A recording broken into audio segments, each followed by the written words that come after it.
if you wipe away what happened against Iowa State and look at what Houston's capable of doing in the first half, against good opponents, by the way, now they get a 16 seed, to me, this could be, 38-16 at halftime Houston. Always follow the money. That's what I always say. You always follow the money. Yeah. This is Follow the Money with Mitch Moss and Paulie Howard on VSiN. Paulie will do the South on the bracket. The way it's printed out, I guess it would be the upper right. When you look at the bracket overall, this is the Houston region where they are the 1 seed. They get Longwood as the 16. Ken Pom has Longwood, number 157 in the country. Houston laying 23.5 and 127.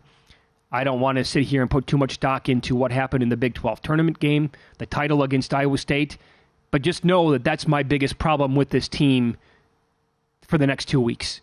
Houston, at some point, it's going to happen. They're going to struggle and have a bad game offensively. Well, I hope they come out ticked off and get ready for that 8-9 game. I think they should be able to beat Longwood by 30. And I don't see how Longwood's going to score. But get ready for, I think they're going to play A&M. And hopefully that happens. I mean, everyone has a bad game. For sure. But they were playing so well. But I'm more concerned about the blowing big leads.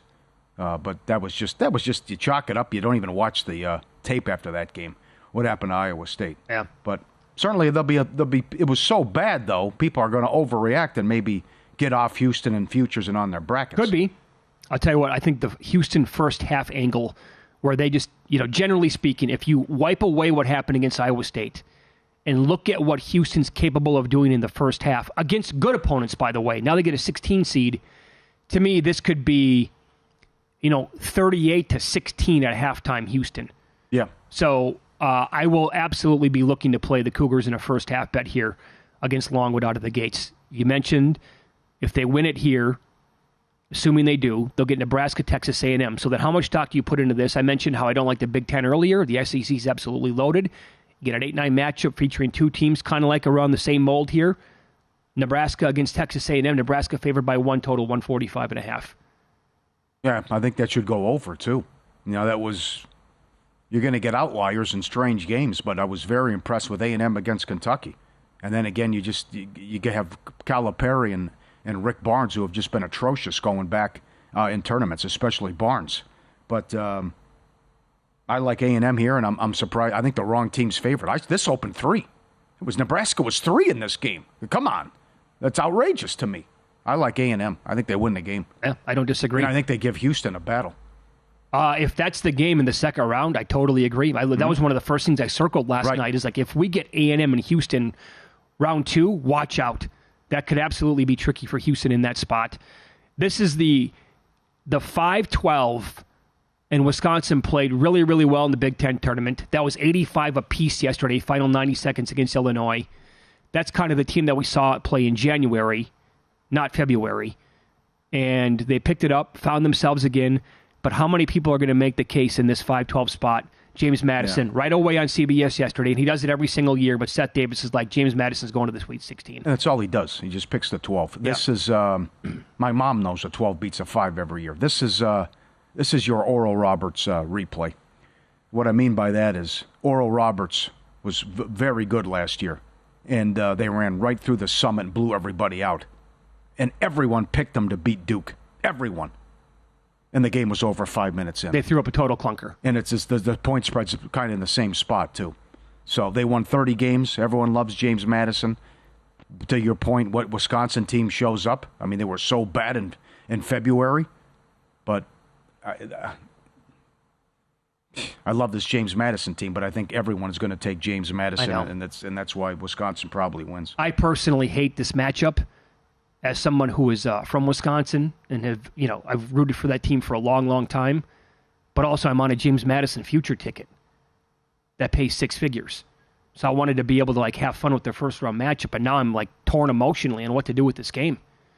So, but I think this number could keep coming down. By the way, it opened up 5.5 right away. I hope they do it because Duke James Madison would be something. So the same thing too here, right? I mentioned Colgate, Vermont. Great program. Vermont always wins the American East. But how does America East? But And they had the one win in the tournament with Tom Brennan, I think his name was. Tom Brennan, yeah. He was at the game on Saturday. So it goes back to how good are you? Are you the best of the lousiest of the best? And then can you hang with the big boys? Because we see Vermont here on a regular basis. They get a very good program. But now can you hang with the big boys? I don't like the matchup that it's Duke. But that's a tough one. But I go back also, just like Colgate, Vermont had a stinker. That was in the first round of their conference tournament where they struggled. So it's another tough game here. But no opinion. But it goes. I think Vermont and Colgate kind of the same deal. Well, here's where Duke must be loving life, right? They bowed out early of the ACC tournament. They did not look good at all. Did not have a good showing. There isn't going to be a single person picking Duke to win the whole thing this year. I watched so much coverage last night everywhere. A ton of it here on VSiN, some ESPN.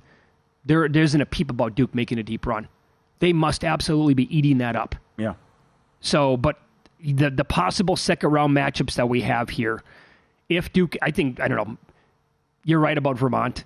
But if Duke can advance either Wisconsin, James Madison in the second round, that's a hell of a matchup. So, and then if we get potentially like one of those teams against Houston maybe in the Sweet 16, very good. The lower half of the bracket, Texas Tech takes on NC State, the darlings of this past weekend, winning 5 games in 5 days like you documented and saying that they were 100-1 to win the ACC tournament. Texas Tech is good. They're good. They just ran into that buzzsaw against Houston in the Big 12 tournament game. Yeah. And I don't know, is this where the dance ends here for NC State? Fun while it lasted, but once now, they're 5.5-point dogs, by the way. 5.5 points in a 6-11 game. Yeah. No opinion on this one. This one's tough. Total might be a tad high. I think that's a little tick high. Okay, so the winner here is going to get the 3-14 matchup between Kentucky and Oakland. They had to give Oakland Kentucky? Well, is Oakland a 14? I don't think Oakland should be a 14 seed. Maybe not. This is a pretty good team, and it's. I know this is unfortunate that this is the matchup as well, but good luck on your future ticket. You're going to need it. I mean, this guy. I saw your tweets again. I mean, the guy's a bad coach, but his tournament track record going back, SEC and in March Madness is horrible. Yeah. Going back for Kentucky and Calipari, but, and then the fan base has had it with them. Oh yeah. I mean, who cares how many NBA players you have?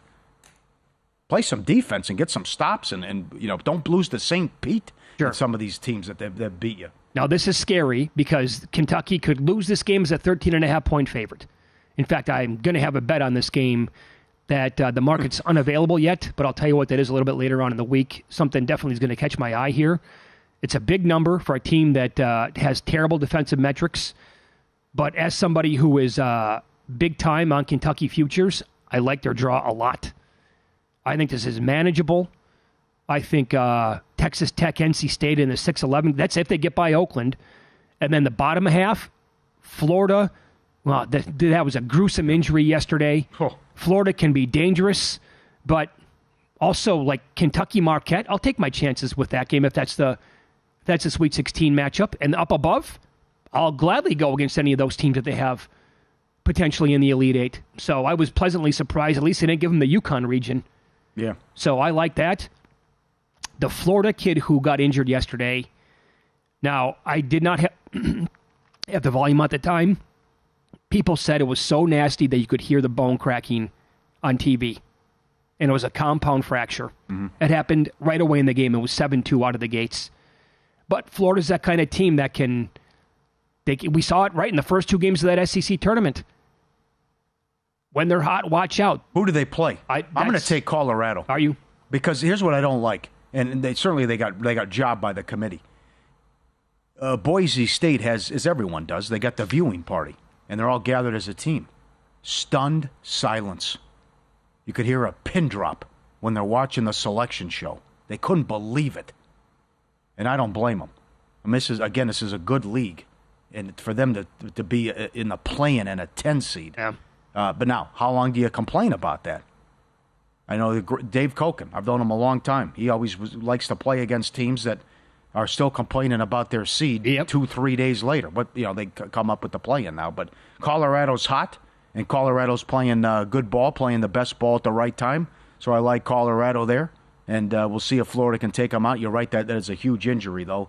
And it certainly was gruesome. And a lot of people making the case for Western Kentucky. How are they got 15, they're saying.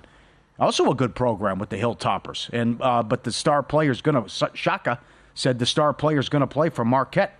And they expect them back.